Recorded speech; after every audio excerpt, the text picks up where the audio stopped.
Veterinary বিভাগ থেকে পর্যাপ্ত পরিমাণে পশুখাদ্য বন্যাক্রান্ত এলাকার গ্রামগুলিতে সরবরাহ না করায় তীব্র প্রতিবাদ জানালেন বন্দুকমারা বড়াইলখান্দি জিপির 4 নং গ্রুপ সদস্য জিয়াবুর রহমান বরফিয়া। এই উপলক্ষে আজ তিনি হাইলাকান্দিতে আয়োজিত এক সাংবাদিক সম্মেলনে তীব্র ক্ষোভ ব্যক্ত করে জানান যে বর্তমান সময়ে প্রতিকূল পরিস্থিতিতে বন্যাক্রান্ত এলাকার বহু গ্রামে লোকেদের গৃহপালিত পশুরা পর্যাপ্ত পরিমাণে খাদ্যের অভাবে মারা যাচ্ছে। যেখানে 8 থেকে 10 কুইন্টাল পশুখাদ্য প্রয়োজন, সেখানে 3 কুইন্টাল করে পশুখাদ্য সরবরাহ করেছে জেলার স্বাস্থ্য দপ্তরের ভেটেরিনারি বিভাগ।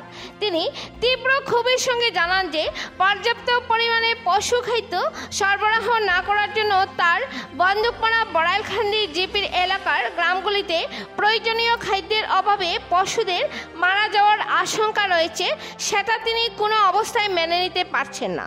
এই বিষয়ে তিনি মিডিয়ার মাধ্যমে অতি সত্বর প্রয়োজনীয় পর্যাপ্ত পরিমাণে পশুখাদ্য ব্যবস্থা করে দেওয়ার জন্য হাইলাকান্দি জেলা প্রশাসনের কাছে জোরালো দাবি জানান। এর সঙ্গে তিনি আরও জানান যে সদ্য সমাপ্ত পঞ্চায়েত নির্বাচনে তিনি বন্দুকমারা বড়াইলখান্দি জিপির 4 নং গ্রুপ থেকে গ্রুপ সদস্য হিসেবে বিপুল ভোটে জয়ী হয়েছেন। তাই তিনি অত্র এলাকার উন্নয়নের জন্য যথাসাধ্য কাজ করে যাবেন। হাইলাকান্দি থেকে শিবপ্রিয়া দাসের রিপোর্ট। বন্দুকমারা বড়াইলখান্দি জিপি থেকে। কত নম্বর ওয়ার্ডের আপনি ওয়ার্ড মেম্বার? আমি 4 নম্বর ওয়ার্ডে। এইবার নির্বাচনে জয়ী হয়েছেন। এইবার নির্বাচনে। আচ্ছা আচ্ছা। তো নির্বাচনে জয়ী হওয়ার পর আপনি আপনার ভোটারদেরকে আপনি মানে কি বলতে চাইবেন?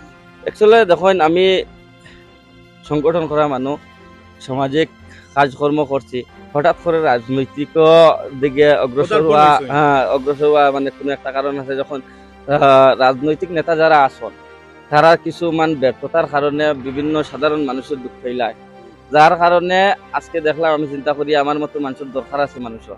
মানুষের লগে মত বিনিময় করার বাদে মানুষের দেখছেন কইছেন যে তোমার মতো মানুষের দরকার, তুমি বাজো আমরা ভোট দিব। আর আমার গ্রুপ থেকে আমার ওলা নির্বাচিত করছেন। আমার এগেন্স্ট যে ক্যান্ডিডেট আসলে 100 ভোট পাইছে, আমি প্রায় 600 ভোট পাইছি। তার মানে আমার জনগণ থেকে একটা কথা বোঝা গেছে যে সমাজসেবী মানুষের দরকার, আমার মতো মানুষের দরকার এই সমাজও। আগামী দিনেও আরো বড় বড় চিন্তাধারা নিয়ে আমি আগুয়ে যাইমু। আপনারা সবার সহযোগিতা লাগবো। আর আপনারা সবে আমার যে খবরাখবর রাখার জন্য আপনাদেরকে আমার তরফ থেকে ধন্যবাদ। আচ্ছা, আপনি কি আপনার প্রেসিডেন্ট বা ভাইস প্রেসিডেন্টের পদে দৌড়ে আছেন নাকি? প্রেসিডেন্ট আমি একজনকে অলরেডি সমর্থন দিয়েছি, আশা করি উনি হবে। আর আমার ক্রাইটেরিয়া মানে না, যেহেতু আমার এখানে ওমেন রিজার্ভ করা হয়েছে, আমি জেন্টস থেকে প্রতিনিধিত্ব করে জয়ী হয়েছি। তবে ভাইস প্রেসিডেন্ট আমি হব এটা নিশ্চিত, আর প্রেসিডেন্ট একজন হবে আমার বন্ধু। ভাইস প্রেসিডেন্টের পদে দৌড়ে আছেন? দৌড়ে আছে কি কনফার্ম আমি হব। আপনার জিপটা হলো বন্দুকমারা বড়াইলখান্দি। আচ্ছা, আর আপনি কত নম্বর গ্রুপের মেম্বার? 4 নম্বর। এলাকার উন্নয়নের জন্য আপনি কি কি কাজ করবেন? এখন আমি যে জনপ্রতিনিধি হয়েছি আর গ্রামের উন্নয়নের জন্য কিছু একটা করবো তা নয়। আমি জনপ্রতিনিধি হওয়ার আগেও আমার গ্রামের উন্নয়নের ক্ষেত্রে আমার অনেক ভূমিকা আছে, যেটা আমার গ্রামে গেলে আপনারা বুঝতে পারবেন যে আমার গ্রামকে কিভাবে সুন্দর করব, গ্রামের কিভাবে উন্নতি করব, সেটা নিয়ে আমার বিগত দিনেও কল্পনা ছিল। আর এখন তো প্রতিনিধি হয়েছি, আমার অনেক আশা আছে, ভরসা আছে যে আমার গ্রামকে হাইলাকান্দি ডিস্ট্রিক্টের মধ্যে শ্রেষ্ঠ একটা গ্রাম বানানোর জন্য। আচ্ছা, আপনার জিপির বোর্ডটা মানে কবে নাগাদ গঠন হবে?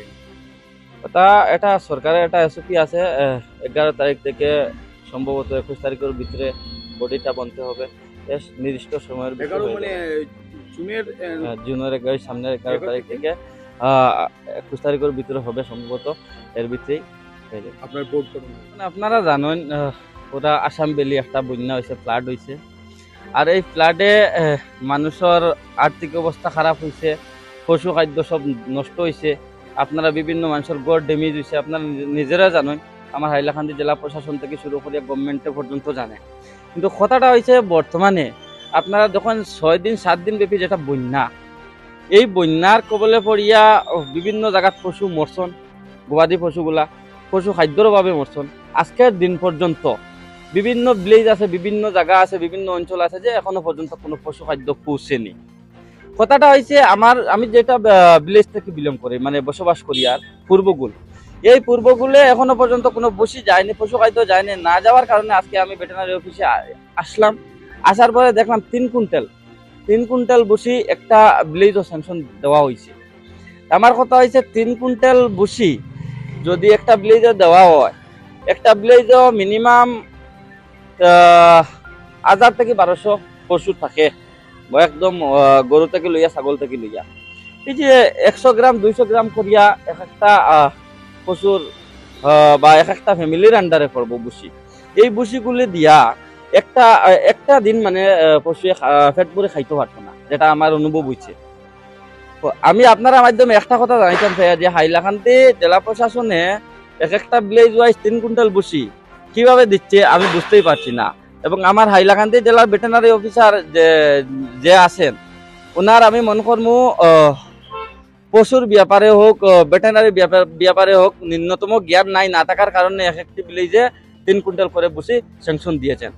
আর আমি আপনাদের মাধ্যমে একটা কথা বলে দিচ্ছি, আমি পূর্বগুলোর বুসি 3 কুইন্টাল করে নেব না। যদি আমার পূর্বগুলো 3 কুইন্টাল বুসি যায়, এই বুসিগুলা ফিরিয়ে আনার জন্য আমি আহ্বান করবো হাইলাকান্দি জেলা প্রশাসনকে। আর এই 3 কুইন্টাল বুসি আমার পকেট থেকে আমি আমার গ্রামের মানুষকে দিতে পারবো। তার অভিযোগ নিয়ে আপনি আজকে আমি জেলা কার্যালয়ে এসেছিলাম এবং অত্যন্ত রহস্যজনকভাবে যে 3 কুইন্টাল বুসি এটা আমার পুষায়নি।